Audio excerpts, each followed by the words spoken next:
So hello everyone. आज हम फिर आपके लिए एक नया चैप्टर लेके आए हैं। बहुत ही इंपॉर्टेंट चैप्टर है cell the unit of life. या cell the unit of life की यहाँ हम 20 क्वेश्चन कवर करेंगे अपनी 20 क्वेश्चन की सीरीज़ में। और ये इतने इंपॉर्टेंट क्वेश्चंस हैं ना, मतलब मैं आपको बता रहा हूँ कि इस 20 क्वेश्चन के थ्रू आपके सारे चैप्टर में, इस चैप्टर के जितने भी कॉन्सेप्ट है वो सब कवर हो जाएंगे। ठीक है।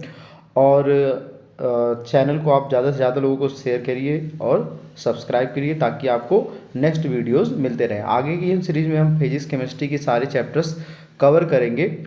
अभी फ़िलहाल जो सीरीज़ चल रही है जिसमें हम लोग 20 क्वेश्चन बायोलॉजी के ले रहे हैं, हम लोग केमिस्ट्री और फिजिक्स के भी ऐसे ही सीरीज़ करेंगे और हम आगे इनके कंप्लीट लेक्चर्स भी लाने की कोशिश करेंगे। आपको शॉर्ट्स रिएक्शन जो है, नेम रिएक्शन जो होता है शॉर्ट के फॉर्म में भी मिल रहा है। और आज अभी हम कल फिंकरस्टीन रिएक्शन अपलोड किए थे, आज हम शॉर्ट्स रिएक्शन को अपलोड करेंगे। ओके, तो हम बिना किसी देरी के अपना पहला क्वेश्चन आज स्टार्ट करते हैं।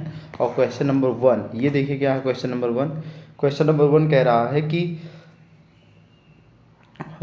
Unicellular organism are capable of independent existence. अब देखिए ध्यान से, कोई ऐसा ऑर्गेनिज्म जिसकी सेल एक ही जिसकी बॉडी एक ही सेल की बनी है, तो वो उस एक सेल से ही अपनी बॉडी की जितनी भी ज़रूरतें वो पूरा कर सकता है। लेकिन क्या अगर हम बॉडी का कोई अपने एक सेल को निकाल के बाहर कर दे तो वो सर्वाइव कर पाएगा क्या? तो वो सर्वाइव नहीं कर पाएगा।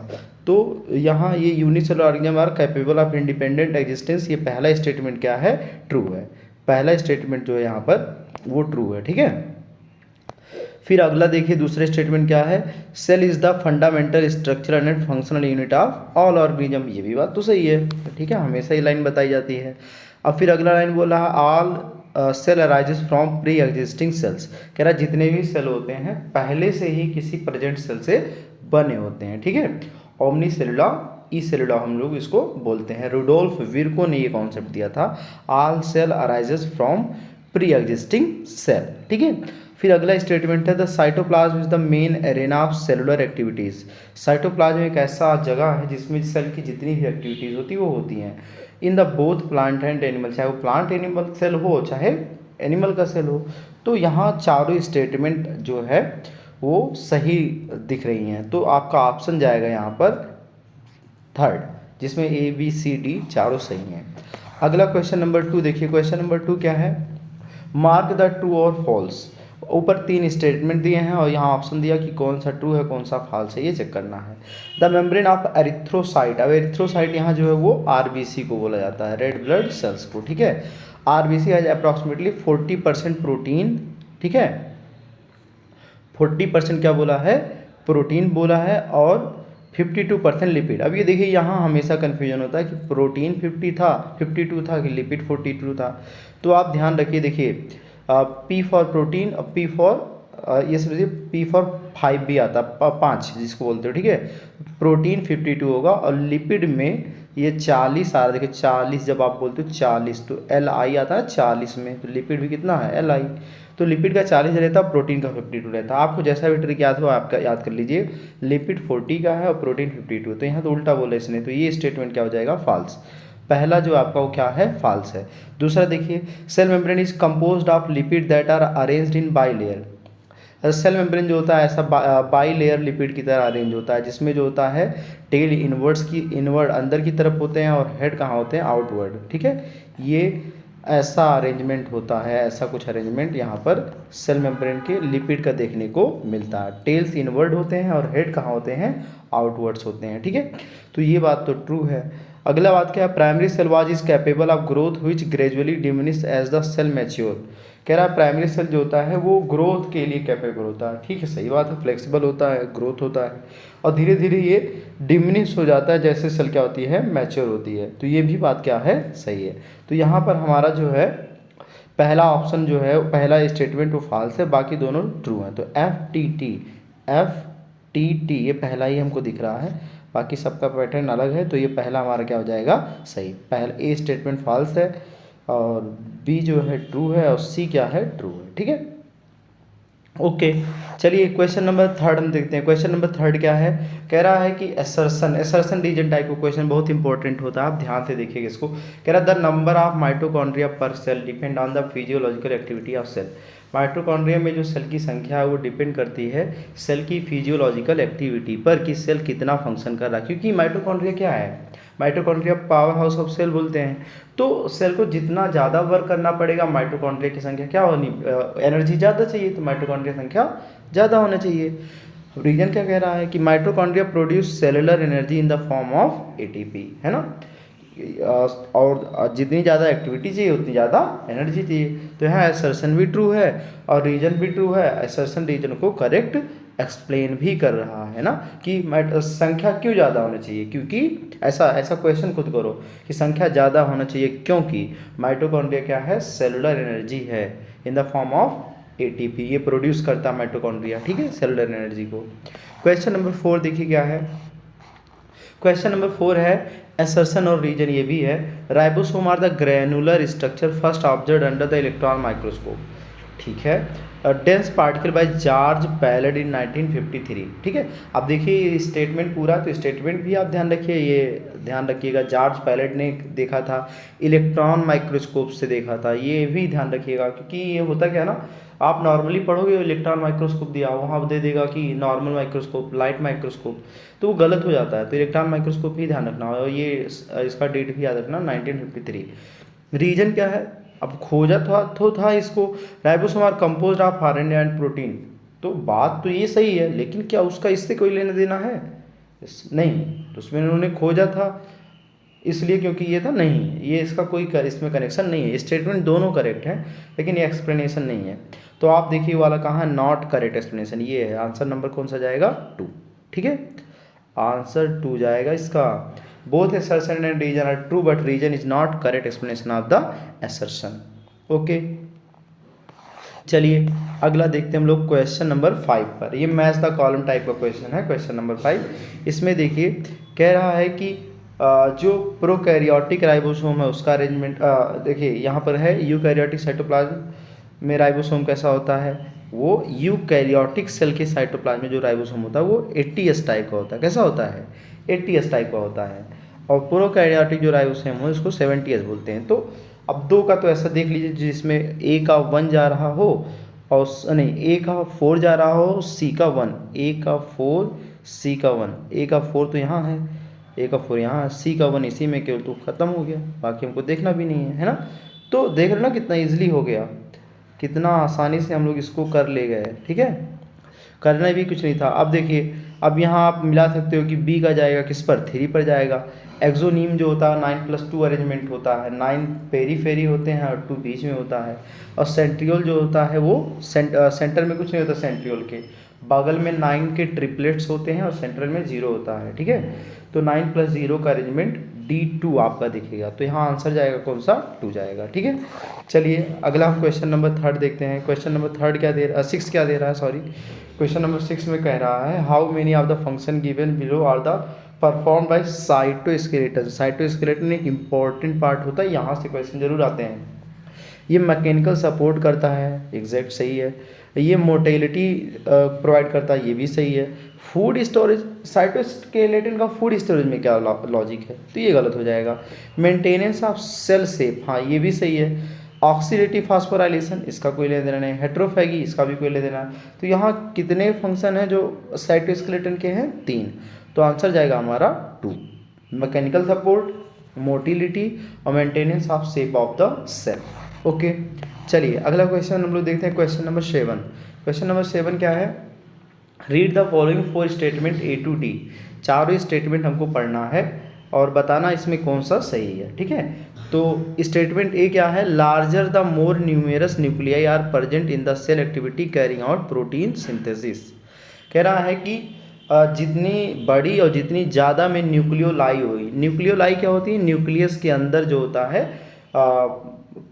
न्यूक्लियोलाई पाया जाता है, जो क्या करता है, प्रोटीन सिंथेसिस में इन्वॉल्व होता है। तो कह रहा है जितनी बड़ी और जितनी ज़्यादा में न्यूक्लियोलाई होती हैं सेल में प्रोटीन की संख्या उतनी, प्रोटीन उतनी ज़्यादा एक्टिवली बनती है।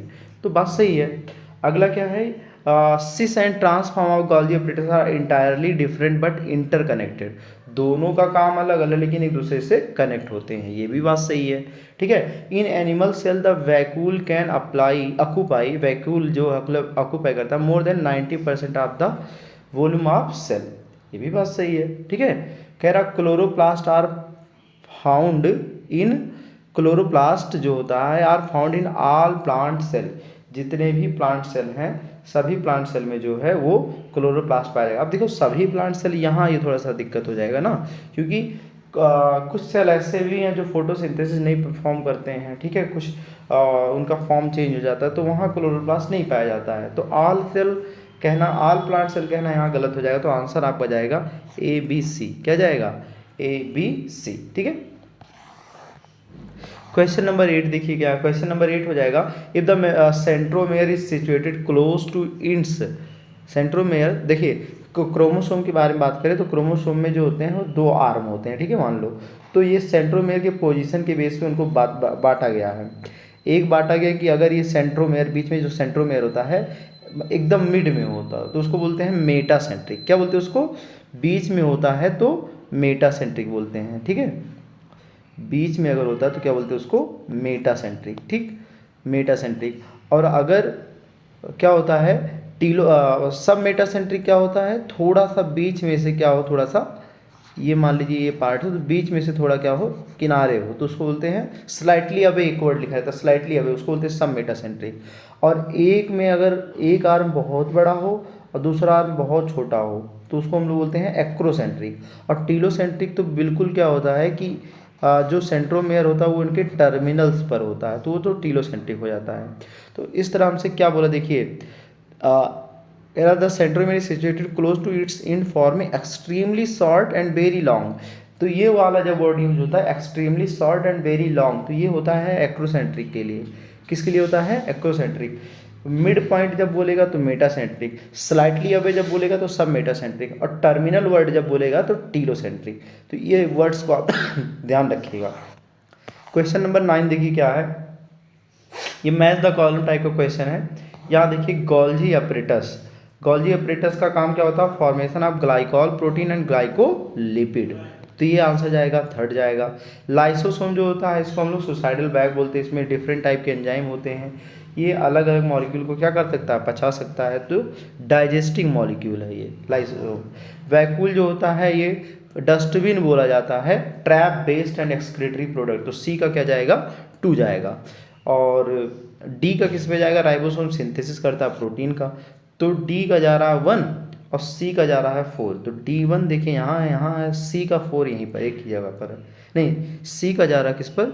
वैक्यूल का जा रहा है सी पर, 2 जा रहा है, 2, तो C2, D1 C2, और ए का 3 और बी का क्या है? 4। तो ऑप्शन नंबर हमारा कौन सा जाएगा? यहाँ पर 1 जा रहा है। ऑप्शन कौन सा जा रहा है हमारा? 1। ठीक है, तो इस तरह से हम लोग मैच द कॉलम कंप्लीट कर लिए। देखिए कितना आसान है इस, और अच्छा है ना कि ये देखो match the column statement type के जो क्वेश्चन होते हैं उसमें एक क्वेश्चन से आपको 4-4 5-5 चीज़ों के बारे में इंफॉर्मेशन मिलता है। ठीक है, तो आप ये मत समझिए कि केवल 20 क्वेश्चन हैं, 20 क्वेश्चन, लेकिन कॉन्सेप्ट मुझे लगता है 100 चले जाते हैं, 100 टॉपिक्स के बारे में आ जाता है। तो आप ध्यान से इनको पढ़िए और करिए। ठीक है, और इसका PDF आपको टेलीग्राम लिंक पर डिस्क्रिप्शन बॉक्स में मिल जाएगा, वहाँ से आप इसका PDF डाउनलोड कर सकते हैं। चलिए अगला देखिए, which are the following is not true. कह रहा है कौन सा इसमें स्टेटमेंट ट्रू नहीं। ठीक है, ट्रू नॉट ट्रू पूछा है, नॉट ट्रू, बाकी सब ट्रू होंगे। Depending on ease of extraction peripheral and integral 2 type of protein are present in the cell membrane.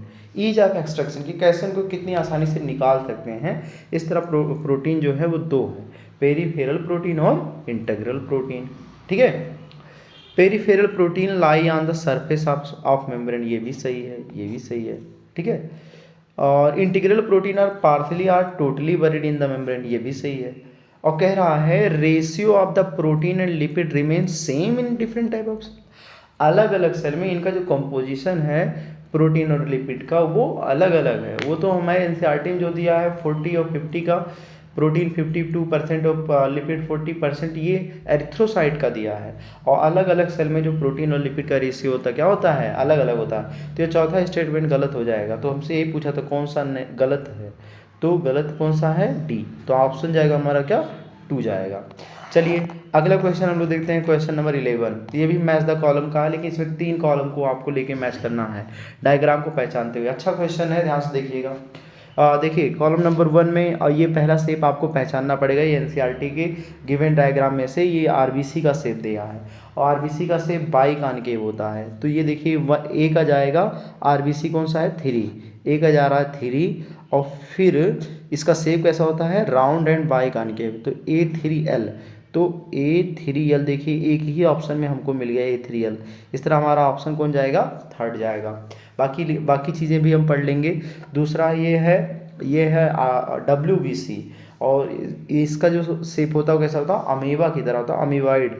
तो B4M है ना। और देखिए ये क्या है, ये है मीजोफिल सेल, पत्तियों की mesophyll cell.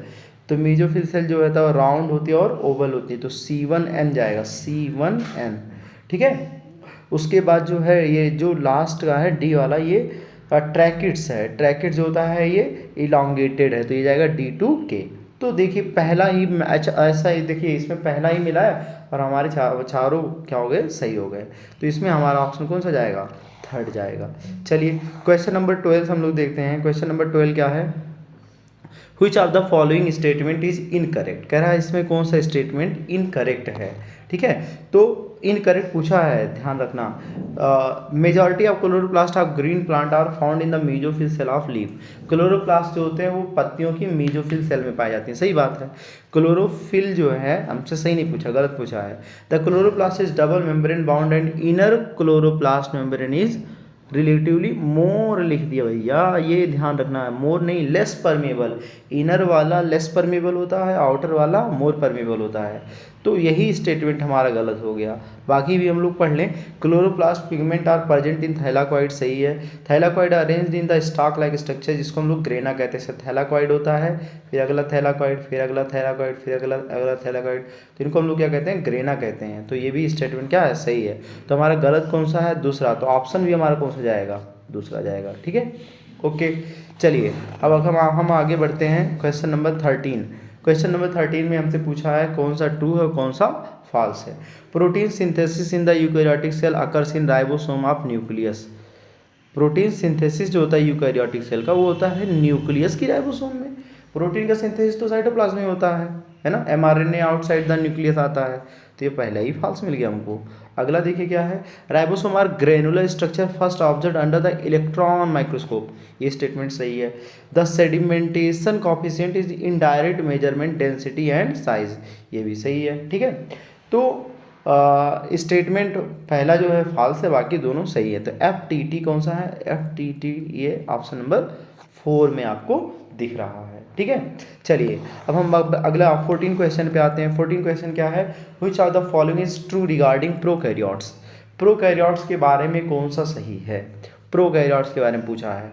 Presence of cell wall surrounding the cell membrane, cell wall तो पाया जाता है, ठीक है। ग्लाइकोकैलिक्स होती है, इसमें 2 लेयर होते हैं, है ना, कैप्सूल या फिर क्या स्लाइम लेयर या कैप्सूल की तरह क्या होते हैं, हार्ड होते हैं। Genetic material not involved by nuclear membrane, ये भी बात सही है, ठीक है। तो small circular DNA present outside genomic DNA that confers unique features to bacteria, जिसको हम लोग प्लाज्मिड बोलते हैं, ठीक है। जीनोमिक डीएनए के अलावा एक सर्कुलर डीएनए होता है जिसको हम लोग क्या कहते हैं, प्लाज्मिड कहते हैं। तो ये भी होता है। तो यहाँ तीनों स्टेटमेंट सही हैं। तो ऑप्शन जाएगा 4th, ऑल आर ट्रू, ठीक है। चलिए क्वेश्चन नंबर 15 पे हम लोग चलते हैं। कह रहा RBC membrane is highly flexible. RBC की जो मेम्ब्रेन है वो हाईली फ्लेक्सिबल होती है। क्यों फ्लेक्सिबल होती है, तो बहुत इंपॉर्टेंट है, ध्यान रखना। ये इसकी जो फ्लेक्सिबिलिटी है वो एक्सटर्नल प्रोटीन के रेशियो पर डिपेंड करती है, ठीक है। तो यहाँ एसर्शन और रीजन दोनों सही है। एसर्शन भी सही है, रीजन भी सही है, और रीजन एक्सप्लेन भी कर रहा है उसको। तो यहाँ आंसर जाएगा 1। ये क्वेश्चन इंपॉर्टेंट है, ध्यान रखिएगा इस क्वेश्चन को, ठीक है। अगला देखिए क्वेश्चन क्या है। क्वेश्चन नंबर 16 क्या है, cell wall is the outermost covering in plant cell. कह रहा है कि सेल वॉल जो है वो आउटर मोस्ट कवरिंग है प्लांट सेल में। Cell wall is outermost covering in plant cell which, क्या करता है, इसका काम क्या है सेल वॉल का, protect the cell from infection, ये सही है, ठीक है। So the selectively permeable nature तो सेल मेम्ब्रेन का होता है, सेल वॉल का तो नहीं होता है, तो ये गलत है, ध्यान रखना, बी गलत है। Help in cell to cell interaction, एक सेल से दूसरे सेल का इंटरेक्शन करता है, ठीक है, तो ये भी सही है। चलिए, तो ए और सी सही है, बी गलत है, ए एंड सी यहाँ पर है, तो ये ऑप्शन जाएगा हमारा फोर्थ, ठीक है। चलिए, तो आप देखिए डॉक्टर्स फाइल्स में आपको कितने अच्छे अच्छे क्वेश्चंस आपको मिल रहे हैं। क्वालिटी से कोई कंप्रोमाइज़ यहाँ नहीं किया जाएगा, आपको पूरी क्वालिटी दी जाएगी, क्योंकि मैं खुद एक नीट एस्पायरेंट रह चुका हूँ, मैंने क्वालिफाई भी किया है, इस बार मेरा एडमिशन भी हो रहा, तो आप समझ सकते हैं कि मैं मतलब कि उन सब चीज़ों को तरीके से समझूंगा कि किस चीज़ को कहाँ पर अप्लाई करना है। Find the correct match, question number 17 क्या है।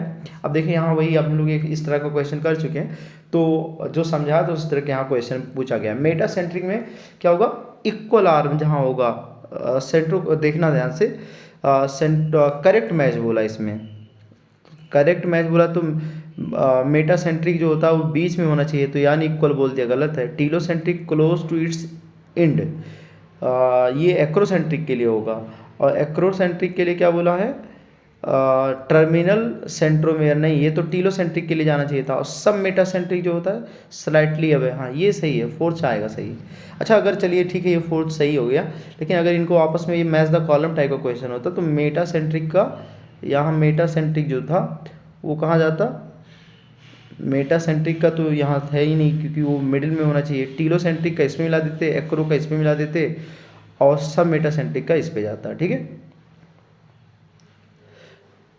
ये यहाँ पर जाएगा set slightly away from middle, सब मेटासेंट्रिक।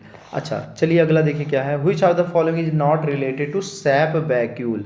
सैप वैक्यूल के लिए क्या है, सही नहीं, तो सैप वैक्यूल जो होता है ज़्यादा बड़े होते हैं, किसमें, प्लांट सेल में होते हैं, और ये डस्टबिन ऑफ सेल बोले जाते हैं। जितने भी एक्सक्रीटरी प्रोडक्ट होते हैं वो वैक्यूल में भेज दिए जाते हैं। तो क्या कह रहा था, टोनोप्लास्ट, और इसके मेम्ब्रेन को हम लोग टोनोप्लास्ट कहते हैं। Facilitate the transport of number of ions other the material along concentration gradient, ठीक है, अलोंग नहीं है, अगेंस्ट कंसंट्रेशन ग्रेडियंट है, ये लाइन ध्यान रखिएगा, अलोंग नहीं है, क्या है, अगेंस्ट कंसंट्रेशन ग्रेडियंट, ठीक है। अगला पढ़िए, इन प्लांट सेल वैक्यूम 90% की जगह होती है, सही है। Vacuole is membrane bound space found in cytoplasm plant cell, ठीक है, ध्यान रखिएगा, इतना पढ़ के आइए, हो सकता है यहाँ एनिमल सेल लिख दे तो आपका फ्लो में ये भी गलत हो जाएगा। Sap vacuole is surrounded by a single membrane known as tonoplast, तो ये भी सही है, ये भी सही है, ये भी सही है, तो हमारा गलत कौन सा है, ये वाला गलत है, और हमारा जो है नॉट रिलेटेड पूछा था, तो यही हमारा ऑप्शन हो जाएगा, ठीक है। तो ऑप्शन नंबर कौन सा जाएगा यहाँ पर, 1 जाने वाला है, ठीक है, ओके। ध्यान रखिएगा अगेंस्ट कंसंट्रेशन ग्रेडियंट होना चाहिए। चलिए, क्वेश्चन नंबर 19 पे हम लोग पहुंच चुके हैं। क्वेश्चन नंबर 19 क्या पूछा है, read the following statement and identify the correct given option. इसमें कौन सा सही है, 4 स्टेटमेंट को पढ़िए। Contractile vacuole takes part in osmoregulation and excretion, चलिए ठीक है। Ribosome are also called RNP, ठीक है, राइबो न्यूक्लियो प्रोटीन, हाँ ठीक है, ये भी सही है। अगला क्या है, the SAP vacuole is bounded by double membrane, ये डबल नहीं सिंगल मेम्ब्रेन होता है, ठीक है। टोनोप्लास्ट तो ठीक है, लेकिन single membrane. Secondary constriction is non standing structure with constant location, ठीक है, तो ये भी सही है। तो यहाँ हमारा जो ऑप्शन है वो थर्ड गलत है, इसके बाद 1 to 4 सही है, ठीक है। तो ऑल आर एक्सेप्ट थर्ड, यहाँ तीसरा छोड़ करके बाकी सब सही है, ठीक है। तीसरा क्यों गलत हुआ, वहाँ डबल बोल दिया था, तो ये देख रहे हो, मतलब कि वो पूरा स्टेटमेंट सही है, वहाँ एक वर्ड का मिस्टेक है। तो आप कभी भी ऐसा इसको जनरलाइज करके नहीं पढ़ोगे कि हाँ ये स्टेटमेंट तो था, पढ़ लें, ऐसा आपका गलत हो जाएगा, ठीक है। अब हम लोग लास्ट क्वेश्चन पे आ गए, अपने क्वेश्चन नंबर 20 पर। क्वेश्चन नंबर 20 पर देखिए क्या है, read the following statement and select the right choice. कह रहा है स्टेटमेंट को पढ़िए और सही को फिल कीजिए, कौन सा है। रॉबर्ट ब्राउन डिस्कवर्ड न्यूक्लियस, चलिए ठीक है, कुछ साइंटिस्ट के नेम चैप्टर में दिए, उनको ध्यान रखिएगा, जैसे रॉबर्ट ब्राउन ने सेल की खोज की, रॉबर्ट ब्राउन ने न्यूक्लियस की खोज की, रॉबर्ट हुक ने सेल की खोज की, लेकिन ल्यूविन हॉक ने लिविंग सेल की खोज की, स्लीडन और शॉन ने सेल थ्योरी दिया, रुडोल्फ विर्को ने सेल थ्योरी को एक्सटेंड किया, ठीक है। तो जितने भी सिंगर एंड निकोलसन ने फ्लूइड मोज़ेक मॉडल दिया, जॉर्ज पैलेट ने राइबोसोम की खोज की, गॉल्जी कैमिलो गॉल्जी ने गॉल्जी एप्परेटस की खोज की, तो ये सारी चीज़ें जो साइंटिस्ट के नेम दिए हैं ये भी आप ध्यान रखिएगा। लिविनहोफ फर्स्ट सा डिस्क्राइब्ड अ लिविंग सेल, सही है। Light microscope reveal the structure of detail, light microscope से सेल का डिटेल कहाँ मिले भैया, ये तो गलत हो गया, ठीक है। तो Schleiden and Schwann together formulated cell theory, ये भी सही है, तो मतलब सी गलत है, सी इज इनकरेक्ट, सी कैसा है, इनकरेक्ट है। तो इस तरह से हम अपना 20 क्वेश्चन कर लिए हैं और फिर हम आपको जाते जाते बोलेंगे थैंक यू, आपने पूरा वीडियो अच्छे से देखा और आने वाले सभी वीडियोस को आप अच्छे से देखोगे, लोगों को शेयर करोगे, सब्सक्राइब करोगे और हम आपके लिए ज़्यादा से ज़्यादा वीडियो लाते रहेंगे, ठीक है। Okay, thank you.